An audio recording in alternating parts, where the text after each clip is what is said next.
Boa tarde, primeiro de tudo, boa tarde.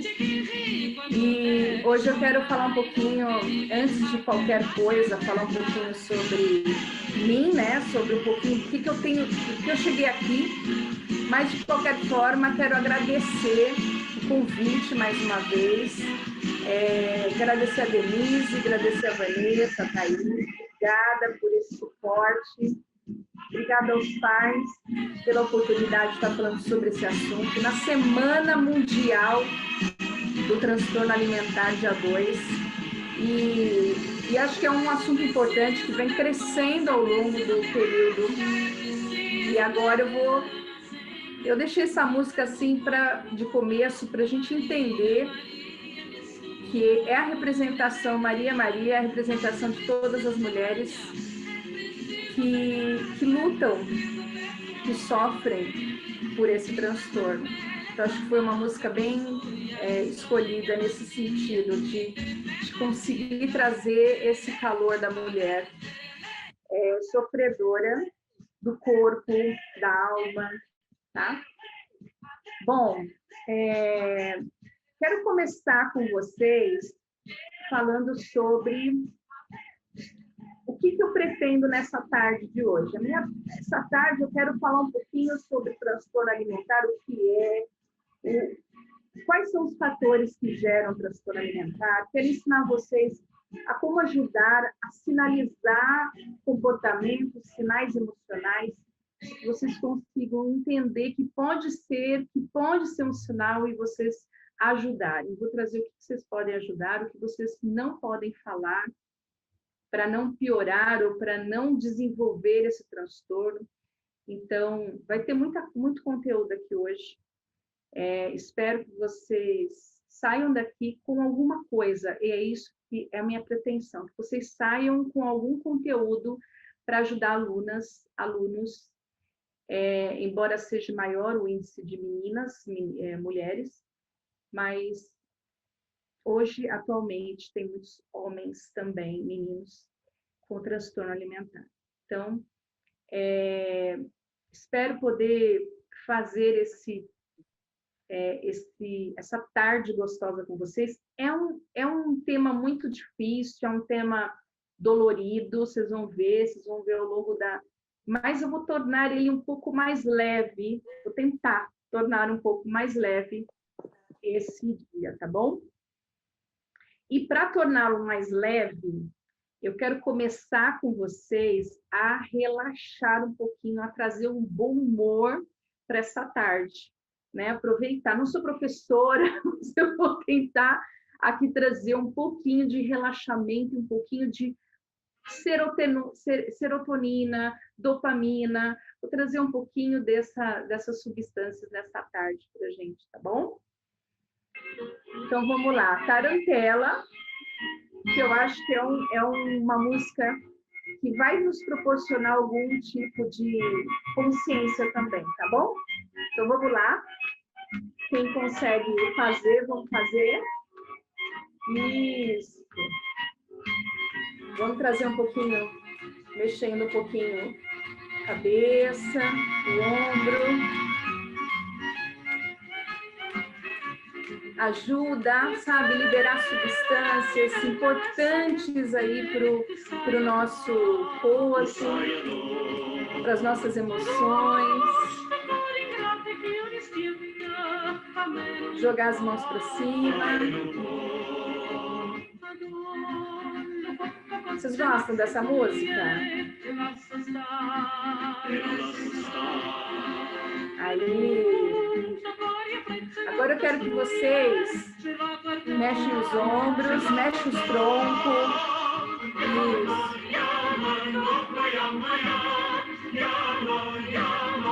Muito bom. Agora, se vocês puderem, nesse momento, fechar os olhos e dançar um pouquinho no seu consciente, assim, ó. Fecha os olhos e dá uma dançada. O que será que representa essa música para você, hein? Pensa um pouquinho, o que ela traz para você, hein? Será que é alegria? Será que é a família? Gente feliz, dançando, cantando, comendo. É bom comer, né, gente? Uma tarantela, hein? Olha que gostoso, um restaurante.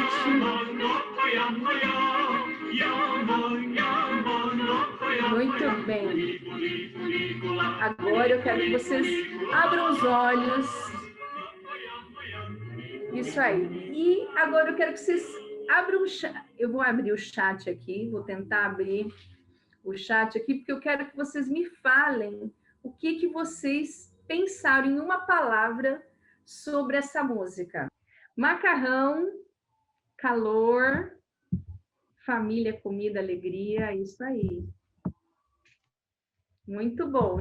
A música, ela representa algo emocional, não só fisiológico, né? A gente não só quer dançar, quer aproveitar, mas a gente também tem uma questão emocional envolvida.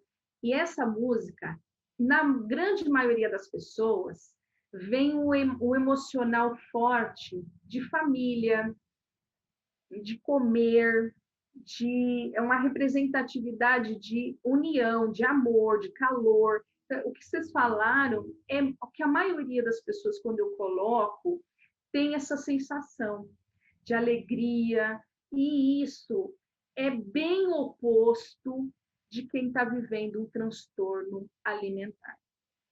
Quem está vivendo um transtorno alimentar não quer saber de comida ou só pensa em comida. Querem viver uma vida menos sofrida, menos angustiada, e isso não traz alegria. Comer é um problema e não uma alegria, uma felicidade. Então, essa música representa muito bem as pessoas que não têm transtorno. As pessoas que têm transtorno, geralmente, têm a maior dificuldade de ver o lado bom da comida, né, do que representa a tarantela. Então, por isso eu trouxe essa música para vocês, para a gente começar não só a relaxar e ter bom humor nessa tarde, mas também uma reflexão sobre como que a gente interpreta uma música tão singular, né, na vida das pessoas em relação à família, à comida, e que para quem tem transtorno isso é um grande problema, né? Bom, eu quero falar um pouquinho, vou contar rapidinho aqui, antes de eu entrar aqui no transtorno alimentar, o que eu estou fazendo aqui, né? A Vanessa já trouxe um pouquinho para vocês, mas eu vou contar o que exatamente o percurso que chegou até a Denise. Só para vocês entenderem e também conseguir entender por que eu trouxe os temas dos slides posterior, que eu vou falar de fatores, então isso vai estar influenciado nessa questão aqui, né? Como que eu desenhei essa palestra foi em cima disso. Então, primeiro eu estava no consultório atendendo e eu estava justamente, parei o atendimento numa quarta-feira de manhã, antes do almoço, eu parei, eu tinha feito 3 atendimentos, e essas três atendimentos, por coincidência ou não, elas têm transtorno alimentar. São jovens que têm transtorno alimentar. E aí eu terminei, eu falei, eu vou dar uma reunida aqui no meu prontuário, vou dar uma organizada para almoçar.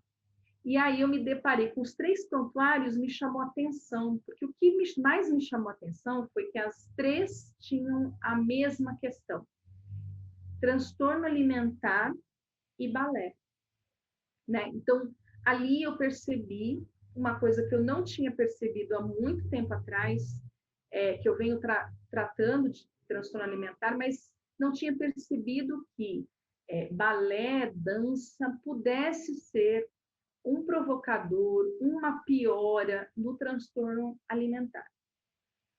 E aí eu comecei a olhar um pouco o que se parecia entre os outros pacientes que já passaram pelo consultório. Peguei alguns outros prontuários e fui olhar. E aí eu vi que tinha muito isso, né? Assim, pessoas que já tinham feito jazz no passado, jazz era bem visto, né? Era bem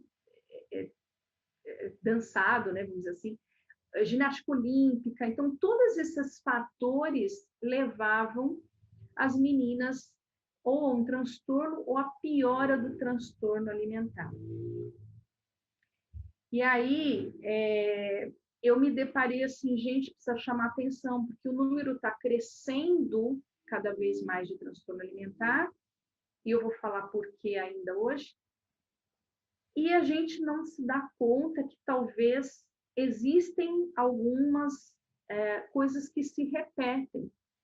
E eu preciso falar com a Denise, né? E aí eu entrei em contato com a Denise e falei para ela, nós vamos ter que levantar uma bandeira de campanha,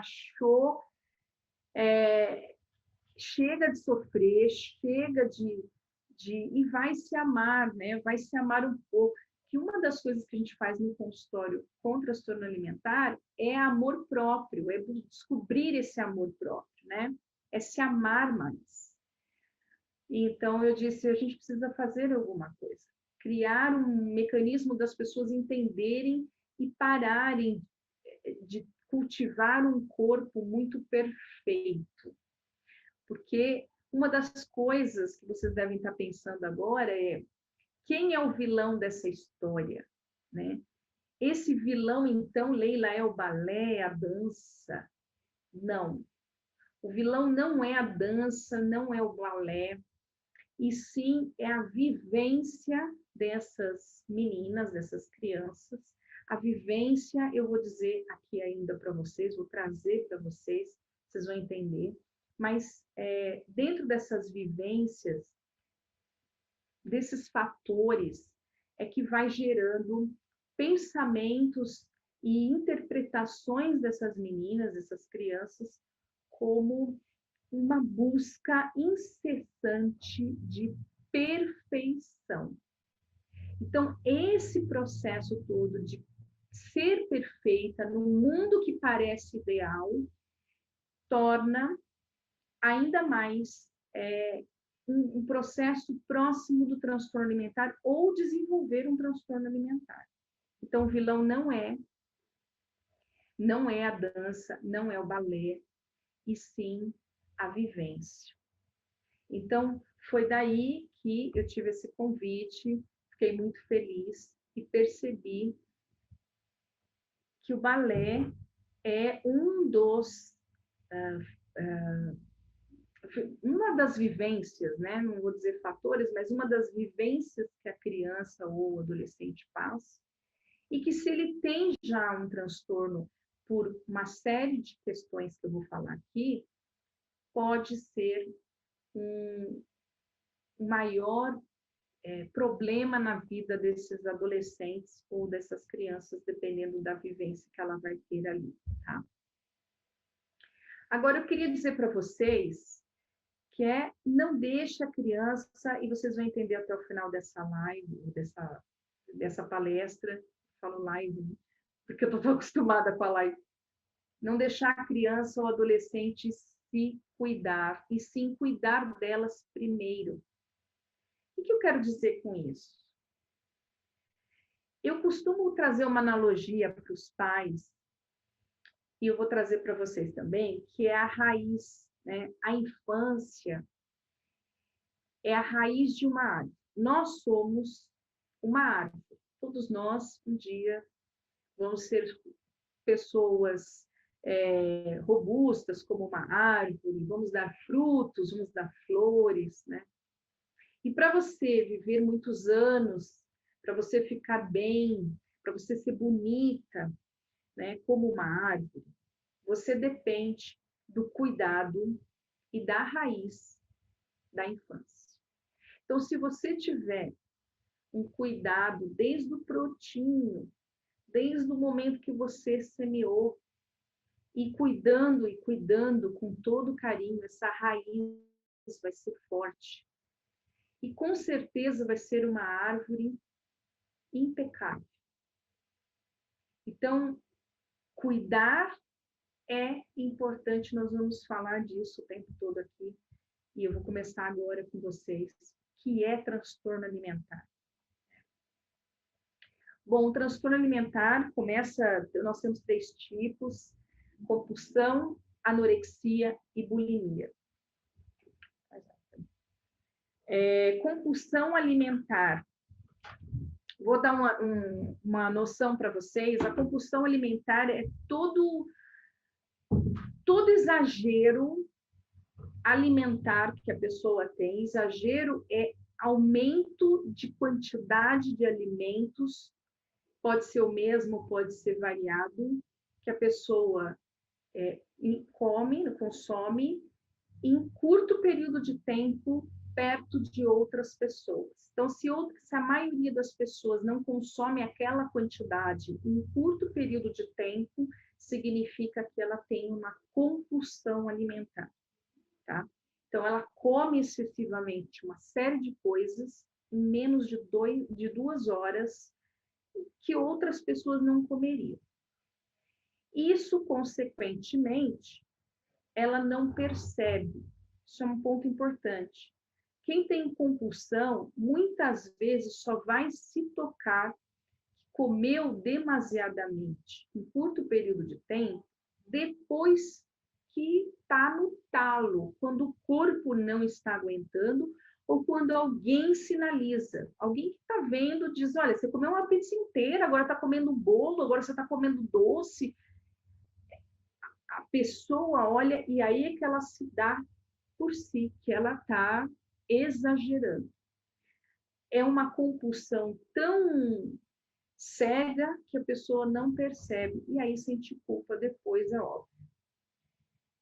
Na anorexia, é o contrário. A pessoa, ela costuma ter uma ideia de gordura, ela sempre se vê, tem uma distorção da imagem, e aí ela se vê gorda o tempo inteiro. E ela pode ser até magra, ou até normal, assim, tem um corpo natural. E aí ela olha para o espelho e ela se vê sempre enorme. Com isso, ela restringe a sua dieta, a sua alimentação. Então, é o oposto da compulsão. Ela, inclusive, vocês podem olhar a foto, eu trouxe essa foto bem para a gente exemplificar. A menina está tentando um ângulo melhor para tirar essa foto ou essa filmagem, porque na visão, na cabeça dela, deve ter uma gordurinha sobrando e eu preciso ver um ângulo que não apareça a minha gordurinha, porque é isso que passa pela cabeça e é isso que ela vê no espelho, tá? Ela vê, de fato, no espelho. Isso não é, ela está imaginando, ela vê. Então, quando ela olha para esta foto, ela não vê o que a gente vê, essas costelas parecendo. Ela vê gorduras. Então, ela busca o melhor ângulo para não aparecer menos possível a tal gordura. Então, isso é anoréxica. Ela busca incessantemente emagrecimento. Os casos muito graves que eu já vi o caso mais grave que eu já vi foi uma internação de uma menina que parou de comer, depois parou de tomar água, porque a água engordava, dava barriga. Obrigada. Vou tomar um pouquinho só de água, tá, gente, que eu falo. Então, essa é a diferença da compulsão. A bulimia é uma paciente normalmente que come normalmente, pode haver compulsão, pode ter as duas coisas, bulimia e compulsão, mas ela come o normal, basicamente o que todo mundo come. E ela tem pensamentos obsessivos, fica lá martelando na cabeça dela uma culpa incessante de que você vai transformar o que você engoliu em gordura. Você vai engordar. Você tem que colocar isso para fora. E esses pensamentos, essa culpa, geram comportamento eliminação, a gente chama de expurgar, né? Então, você tem um comportamento de eliminar aquilo que ela colocou para dentro. Ela não consegue resistir como a anorexia, que resiste a tudo, não come mesmo. Na bulimia, ela tende a não resistir, ela come, mas aí ela sente essa necessidade muito grande de aliviar essa culpa de ter possivelmente engordado e ela ter que eliminar. Dos comportamentos mais comuns é vomitar, muita gente já sabe, mas outros comportamentos também são de eliminação. Vou dar um exemplo aqui para vocês. Diuréticos e laxantes são utilizados bastante na eliminação da gordura, da sensação de culpa, e é um alívio para elas depois que elas fazem isso. Outra questão que está de 5 anos para cá, muito forte, é excesso de exercício físico. Então, elas passam a ter um excesso de atividades a ponto de prejudicar o corpo. Então, eu tenho um paciente que tem luxação no joelho, distende ombro, sei lá, essas coisas assim que lesiona mesmo o corpo, tá? De excesso. E elas não percebem, assim, o tamanho do excesso. Geralmente, os outros é que percebem esse excesso. Elas acham normal. E outra coisa que também está em alta é o uso de intolerância à lactose, a glúten. Então, as pacientes que têm transtorno alimentar e que sabem que tem uma intolerância, por exemplo, tem uma paciente que ela sabe que ela tem intolerância, ela é bulímica e ela acaba utilizando essa questão para eliminar aquilo que ela comeu. Então, ela acabou de comer, ela vai e come um brigadeiro, ela vai abre uma lata de leite condensado de propósito para eliminar, tá? Então, esse é os tipos de transtorno de transtorno alimentar. Só que tem comorbidades, não é só isso. Então, por exemplo, na compulsão, se não tiver bulimia, ele tende a engordar, vem a obesidade junto com esse transtorno.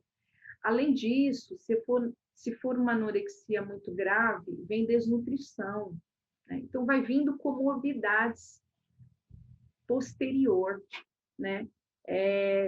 Desde deficiência de nutrientes, excesso de açúcar no sangue, como pré-diabéticas, elas podem ficar bastante pré-diabéticas. Então, vai vindo outras doenças, depressão, ansiedade, outras doenças junto com o transtorno alimentar.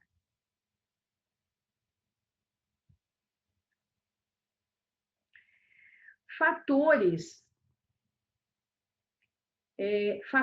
aqui do transtorno alimentar que eu quero passar para vocês. Comecei falando da história desse fator, né?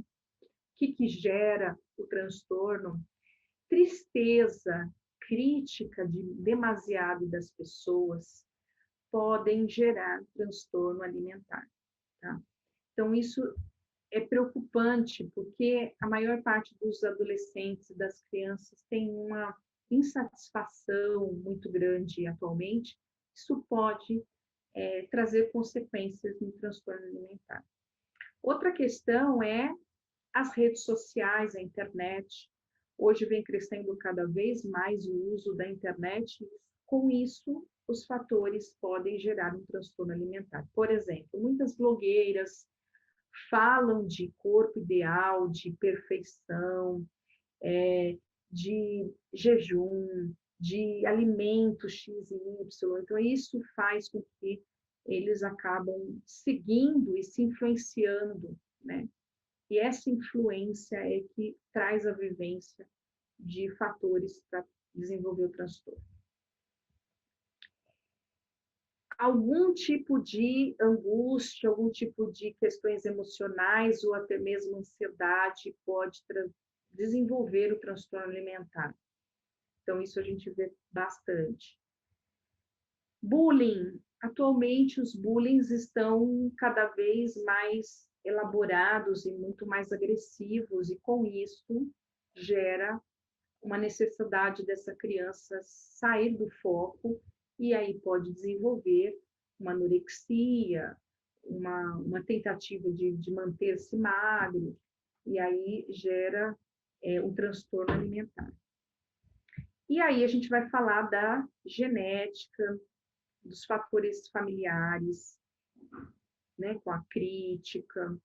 O ambiente em si pode gerar, e fatores biológicos pode afetar o desenvolvimento desse transtorno alimentar. Então, por exemplo, eu tenho paciente que tem mãe com transtorno alimentar, então a filha também tem transtorno alimentar. E aí, a própria imagem também, né? O quanto essa paciente, por exemplo, tem espelho para toda a casa, né? Então, tem uma questão de imagem corporal muito forte diante da família, de querer se olhar, de querer ver se está bem ou não. Então, isso são fatores do transtorno alimentar. Leila, qual que são as consequências para gerar um transtorno alimentar ou para alimentar o transtorno, né? Então, eu vou dizer aqui para vocês. Primeiro, é um ciclo vicioso, né? É um ciclo que vai e volta, e vai e volta, mas eu vou iniciar aqui com vocês com a autoimagem. Começa com a autoimagem, né?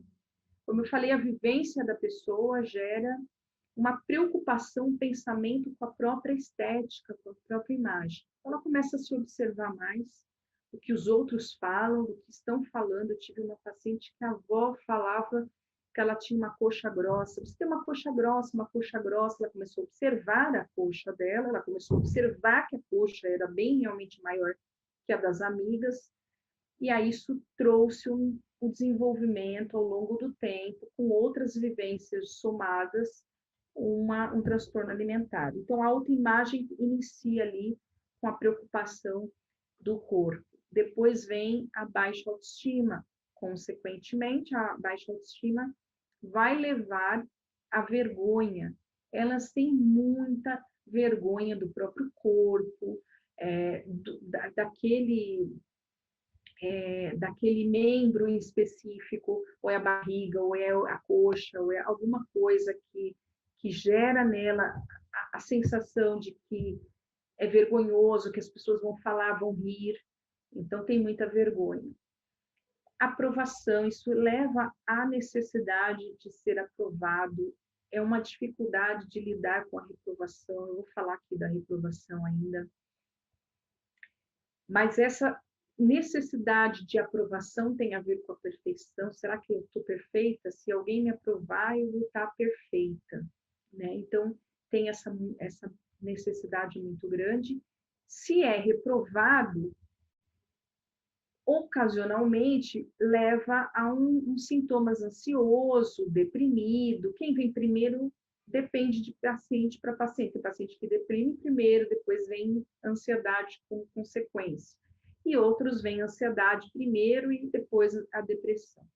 Mas gera essas questões que levam ao transtorno alimentar. E do transtorno alimentar vai reforçando essa autoimagem, a baixa autoestima, e aí a gente fica nesse ciclo que não cessa. Sinais comportamentais. Agora eu vou ensinar para vocês quais são os sinais comportamentais para vocês começarem a observar nas crianças, nos adolescentes, tá bom? Esconder alimentos. A gente tende a esconder alimentos. Essas meninas, você percebe bem que elas escondem chocolates, elas escondem coisas principalmente que engordam, né? Em armários, armários de quarto, você vê bastante isso. Você vê também roupas e afins que escondem o corpo ou que melhoram o corpo. Elas começam a ter roupas largas para não mostrar que eu estou gorda ou que as pessoas não me percebam, não chamem atenção. Ou tive uma paciente que usava esses espartilho, não sei direito, dormia com eles, que prende a barriga, assim. Eu acho que é espartilho, né? Acho que é isso. E outra era a cinta, ela usava a cinta o dia inteiro para melhorar o corpo, para ter menos gordura possível no corpo. Outra coisa que você vai ver de sinal é jejum. Muito jejum ou alimentação exagerada. Vai depender em que quadro que ela estiver, mas ou ela exagera nos alimentos, come excessivamente, às vezes acorda de madrugada para comer, escondido, ou então jejum. Eu tive uma paciente recente que entrou faz 2 meses, que ela inclusive estava com um nutricionista fazendo jejum intermitente. Tá? Então, o jejum é um comportamento bastante comum entre elas para poder emagrecer. Exercício físico em excesso, diurético, como eu já falei, laxantes, vomitar, são sinais também corporais. Pesar em excesso. É comum elas terem uma balança em casa e ficar se pesando todos os dias, todas as horas.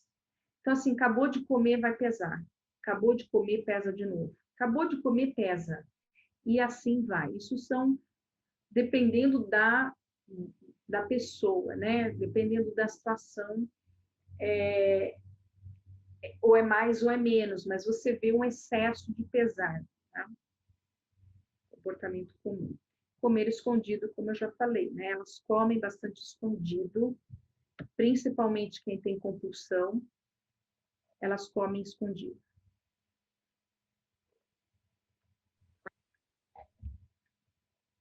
Sinais emocionais. Então, gente, ó, sinal emocional, vocês vão ver vergonha do corpo muito forte. Então, elas não querem ir para a praia, ou quando vão para a praia, vão com roupa. Se percebe uma alteração estranha no comportamento e nas emoções. Insegurança e incapacidade. Vou dar um exemplo aqui de insegurança e incapacidade para vocês perceberem isso também no dia a dia delas. Eu tive uma paciente que ela demorava muito tempo para sair, porque ela precisava escolher uma roupa. E aí ela pegava o guarda-roupa inteiro, colocava em cima da cama, inteiro não, mas boa parte do guarda-roupa, colocava em cima da cama e ficava experimentando, olhando para o espelho, vendo qual que era trazia menos ideia de que está gorda, de que não está bem no corpo e tal.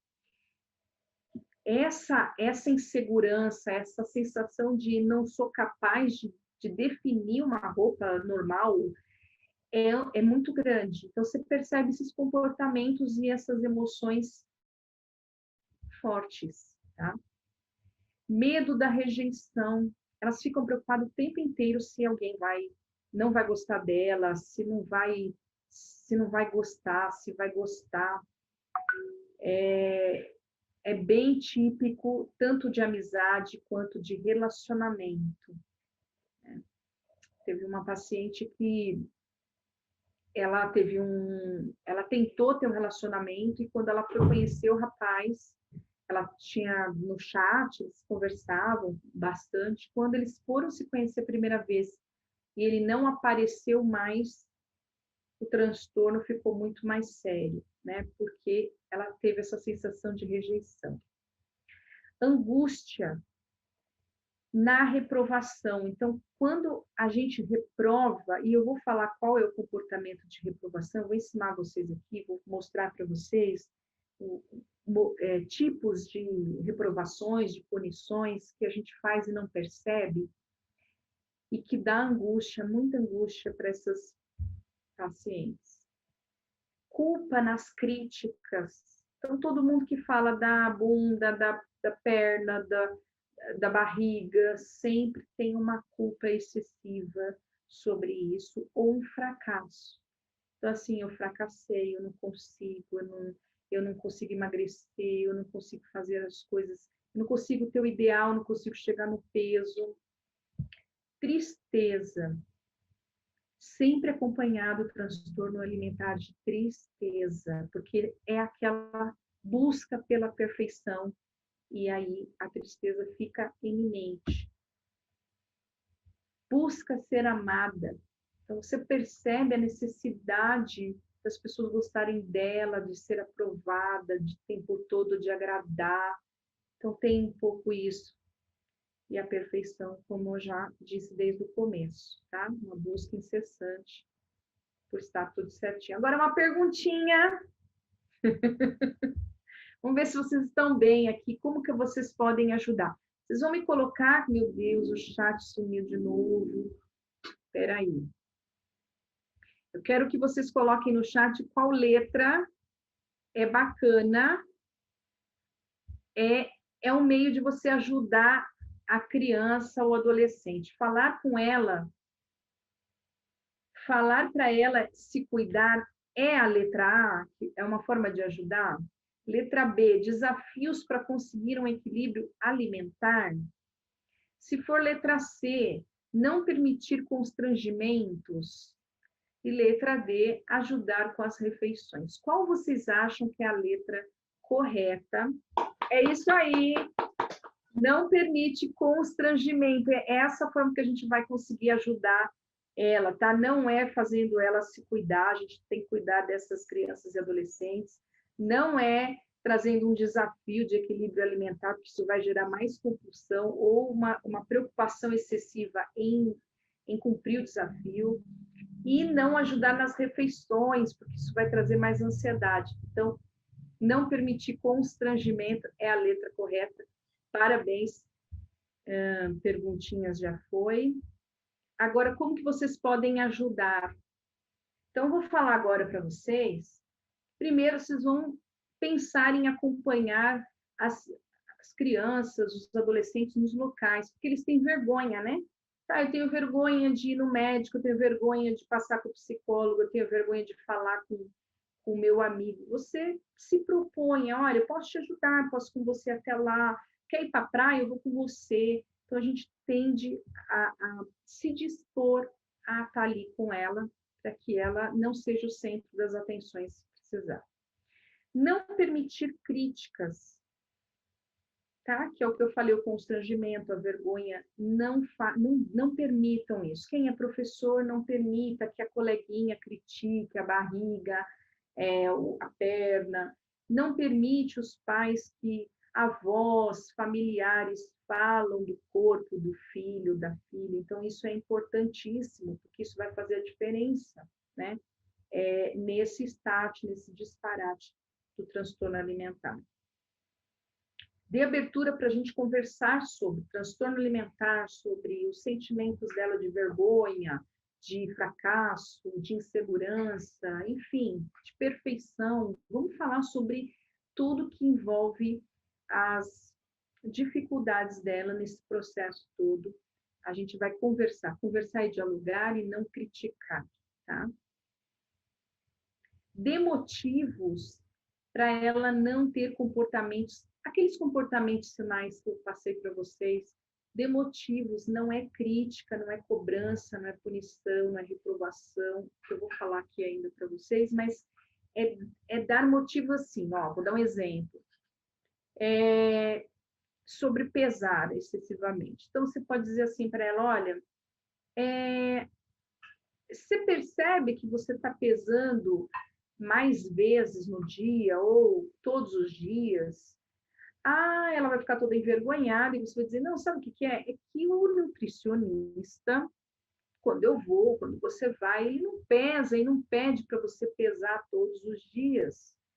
Então, talvez a gente tenha que espaçar. O que você acha, né, de você espaçar, tentar, pelo menos, espaçar dia sim, dia não, né?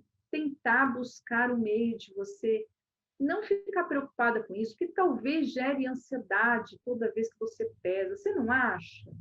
Então, a gente vai dar motivos. Primeiro motivo, o nutricionista não faz isso. Segundo motivo, te dá ansiedade. Terceiro motivo, gera em você uma preocupação. Então, você vai dando os motivos para ela que pode ser prejudicial e, com isso, diminui o comportamento negativo. Tá? colocar limites nos exageros, né? Então, uma das coisas é a gente está fazendo isso. Quando você fala assim para ela, que tal? Sugiro que você pese sim, dia não, para ver no que dá, ver como é que fica. Você já está pondo limite naquele exagero, né?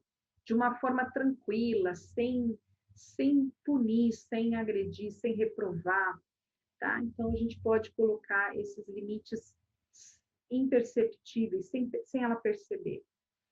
Elogie verdadeiramente. Quando eu falo verdadeiramente, é trazer argumentos. Vou dar um exemplo do que eu fiz essa semana com a paciente de transtorno alimentar. Ela passou comigo essa semana e eu pontuei, elogiei, e ela nem sabia que ela era tão disciplinada. E eu disse isso para ela, eu falei, olha, você percebeu que você, toda vez que você vem para a terapia, você traz tudo que a gente conversa nas outras sessões, você consegue implementar, você consegue fazer, você faz que você está indo muito bem, você está ótimo, você está melhorando mais rápido, não é todos os pacientes que fazem isso. Você é um diferencial, você é muito disciplinada. Então, isso é um elogio. Eu trouxe o motivo real que ela faz, que justifique o meu elogio de disciplinado.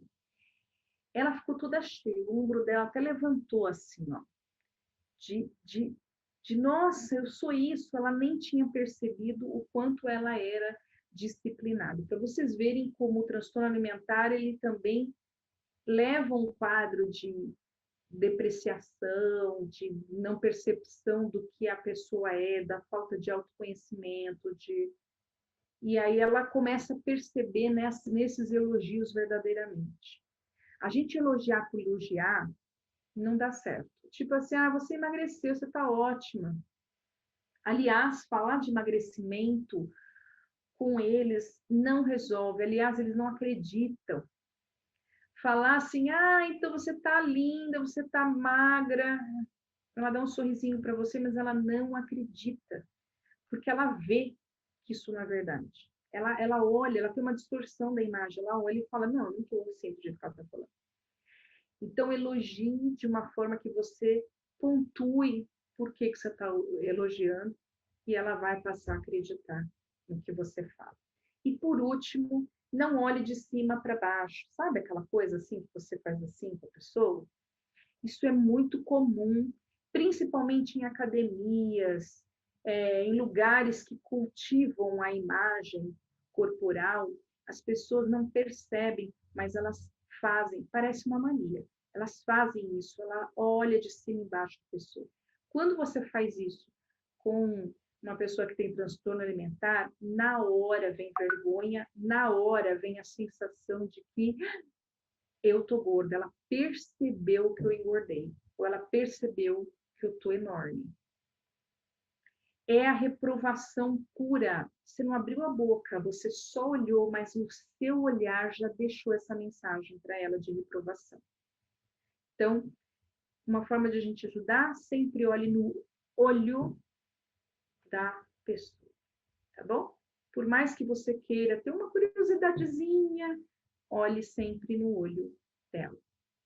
Agora eu vou falar para vocês, vou trazer aqui, tudo que eu for trazer aqui, eu já ouvi no consultório e eu trouxe literalmente do jeito que eu ouvi, para que vocês ficam claro para vocês o que vocês não devem fazer para ajudar essas pacientes. O meu intuito aqui não é criticar professor, não é criticar pais, familiares, de maneira nenhuma. É no intuito de vocês perceberem, se perceber, se eu já falei isso, porque às vezes vocês podem se deparar com isso. Se eu vi alguém fazer isso, né? Então, é no intuito de vocês terem consciência. Reprovação, eu separei em alguns itens, tá? Reprovação, eu estou num horário aqui, mas, gente, eu vou terminar essa. Vocês ficam comigo. Tá dando horário, né? Não fale do prato, tá, meninas? nunca falem do prato de alguém. No transtorno alimentar piorou, né? Fala, você vai comer tudo isso? Ou só isso que você vai comer? Isso é reprovar o prato da pessoa. E isso, para quem tem transtorno, para quem não tem transtorno, talvez ela não ligue, fala, vou comer isso aqui mesmo, e daí? Mas para quem tem um transtorno alimentar, isso gerou reprovação. Lembra do nosso ciclo? Pois é. Não fale do corpo. Você está com barriga, faz uma dieta para dançar. Tá? Isso foi característico da escola, da professora. Então, assim, não fale da barriga, da coxa, não fale do corpo. Sua coxa é boa para dançar axé e não balé. Tem que emagrecer. Eu não sei se foi uma tentativa de elogio e uma dica, né? De, olha, você tem que emagrecer para fazer aqui o balé comigo, mas acho que você é legal para axé. Não sei se foi uma tentativa, mas, enfim, eu sei que a intenção muitas vezes é boa, né? De falar para a pessoa, olha que coxa legal para você dançar axé. Não fale do corpo, não fale se ela é boa disso ou daquilo, porque isso torna uma sensação para quem tem transtorno alimentar, que ela já viu que eu sou gorda, já viu que eu tenho uma coxa gorda, já viu que eu tenho uma barriga. Então, assim, ela vê, ela pensa nisso 24 horas. Então, falar, a coisa se torna muito maior e é uma reprovação para ela, tá? Não é um elogio. Não fale do futuro. Isso aqui é uma frase bem comum que eu ouço bastante, inclusive no consultório. Se você continuar comendo desse jeito, você vai engordar. Ou se você continuar assim, você vai morrer. Tá? Isso são frases que foram ditas para as minhas pacientes. E isso é comum as pessoas falarem. Isso gera um aumento maior da compulsão ou um aumento maior da restrição, né, alimentar. Então, não reprovem o que as pessoas fazem, o que elas fazem. Punição, Leila, eu escuto assim, não puno, não vou, nunca puno, não vou punir, não. Vou mostrar para vocês. Castigo, né? Se você continuar assim, não compro mais doce. É uma menina de 14 anos e o pai disse isso para ela. Se você continuar comendo assim, eu não vou comprar mais doce. Isso é punição. Isso é comum ouvir. Não use ofensa, tá? Essa menina tem 12 anos. Se você não parar de comer, vou ter que fazer um lençol de roupa. Tá? Não fale que não vai ter, assim, eu vou, é castigo mesmo. Não vou deixar você participar da competição se você não emagrecer. Tá? Isso acontece muito com modelo também. Modelo, se você não chegar no peso X, você não vai para a passarela. Tá? Se a gente estivesse falando aqui de modelos. Cobrança. Cobrar bastante do outro. A gente acha que a gente não cobra, né? Olha lá. Não está de dieta? Pode parar com essa sobremesa. Então, ou seja, você já está cobrando que ela está de dieta e que ela pode parar de comer agora. Um pouco de desprezo, né? Você disse que iria parar de vomitar. Fica difícil eu te ajudar. Não é simples parar de vomitar. Ela até se promete, ela fala. Ela fala para mim nas sessões, não, eu vou tentar, vou conseguir. Não é simples assim. As famosas diquinhas, né, que eu chamo. A dica que a pessoa acha que é uma dica boa, mas não é boa. Você está emagrecendo demais. Acho melhor você comer mais vezes. É uma dica, né? Eu acho que é melhor você comer mais vezes. Você está emagrecendo demais. A pessoa vai continuar comendo. Ela não vai usar sua dica. algum desafio, ou até dica, parece uma dica, pare de comer antes de vir para o balé. Assim não tem estômago alto. Essa menina fazia balé às 2 horas da tarde. E ela estudava de manhã. Então, provavelmente, ela tinha que não almoçar para fazer o balé, para depois ela comer do balé. É difícil, né? Ela tentou fazer várias vezes para ser aprovada. Condição. Condição é se. Então, não fale, se você comer, eu levo você na sua avó. A criança gosta tanto de ir na avó que enquanto ela não comia, a mãe não leva. Isso é condição. Se você fizer tal coisa, eu faço. Se você me ama, essa é a pior. Se você me ama, pare de comer e vomitar. É melhor atividade física. Como se fosse simples. E pior, condicionou a um amor, gente. Isso foi um sofrimento tão grande na sessão, foi tão difícil, né? Porque a pessoa está tentando ser aprovada pelo outro, ser amada pelo outro. Aí a pessoa fala assim, se você me ama mesmo, pare de comer, vomitar, faça uma outra coisa. Isso gerou muita angústia. Se você comer muito, não consegue levantar a perna. Era para levantar, no seu nome, levantar a perna até lá na frente, lá em cima. Então, se ela come muito, a barriga fica cheia, não consegue levantar. Mais ou menos isso. Agora vem, cadê Thaís? Vem o depoimento, vou trazer um depoimento para vocês. Que eu precisava de um depoimento, ela na hora aceitou, que eu vou fazer. Você vai dar uma palestra numa escola de balé, nossa, que maravilha. Então, agradeço imensamente, porque ela resume o que eu falei até agora para vocês. Inclusive, não sei se vocês notaram, mas ela não veio para terapia por conta do transtorno alimentar. Muitas meninas nem sabem que tem transtorno alimentar, vomitam normalmente, acham normal, acham que todo mundo vomita também, né? E para elas é normal, fazer desafios de ficar em jejum é normal. Então, tudo se torna uma normalidade que elas não entendem isso como transtorno, elas vêm pelo sofrimento emocional, né? Então, assim, eu tô cansada de estar angustiada, eu tô cansada de ter vergonha do meu corpo.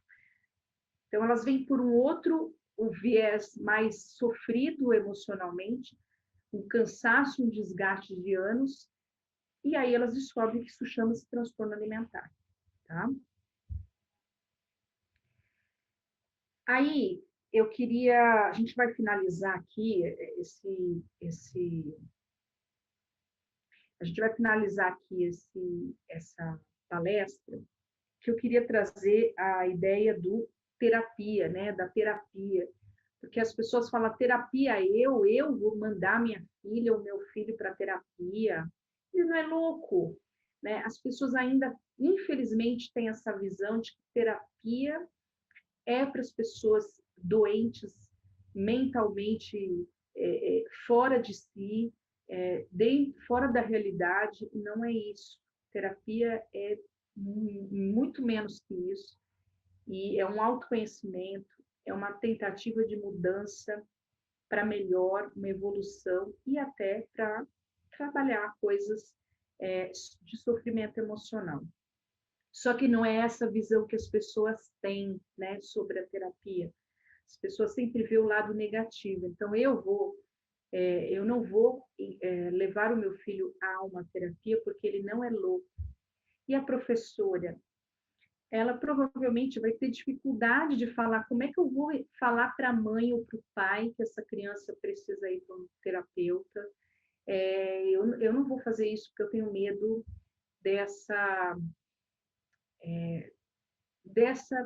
desse julgamento, né? Dessa possibilidade dos pais acharem que eu é que sou a louca da história. Agora, queria trazer uma reflexão para vocês no sentido de quem conhece Tony Robbins? Tony Robbins é o cara do poder do pensamento. Não sei se vocês já ouviram falar deles. Olha só quantas pessoas tem numa palestra dele. Só numa palestra dele. Milhares, gente. Esse homem é conhecido mundialmente.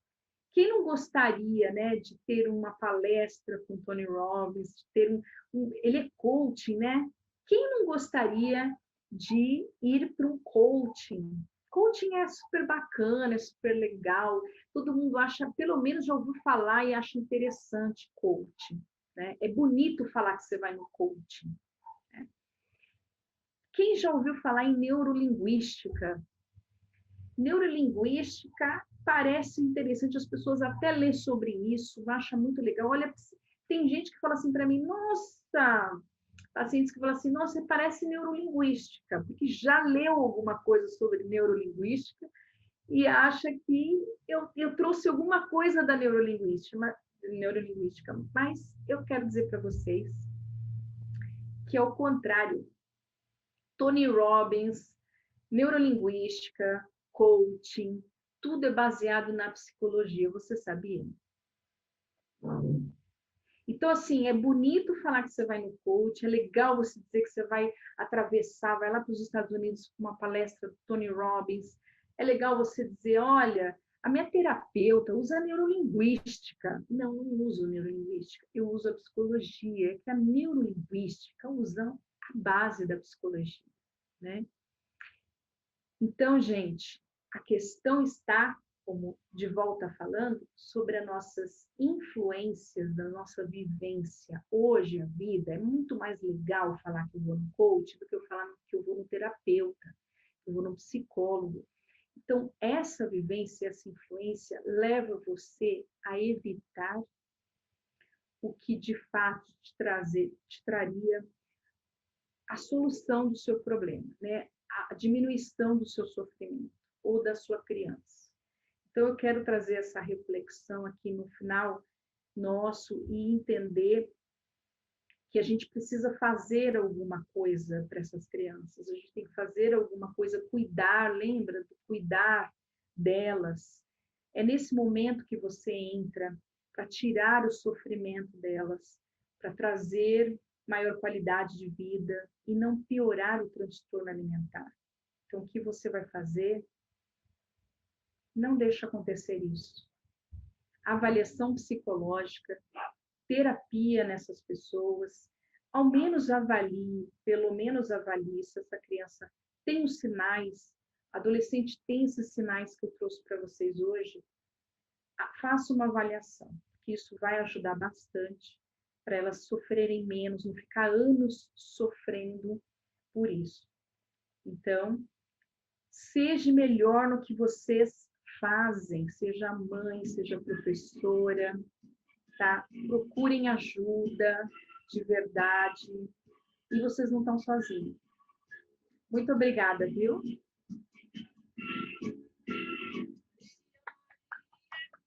Obrigada.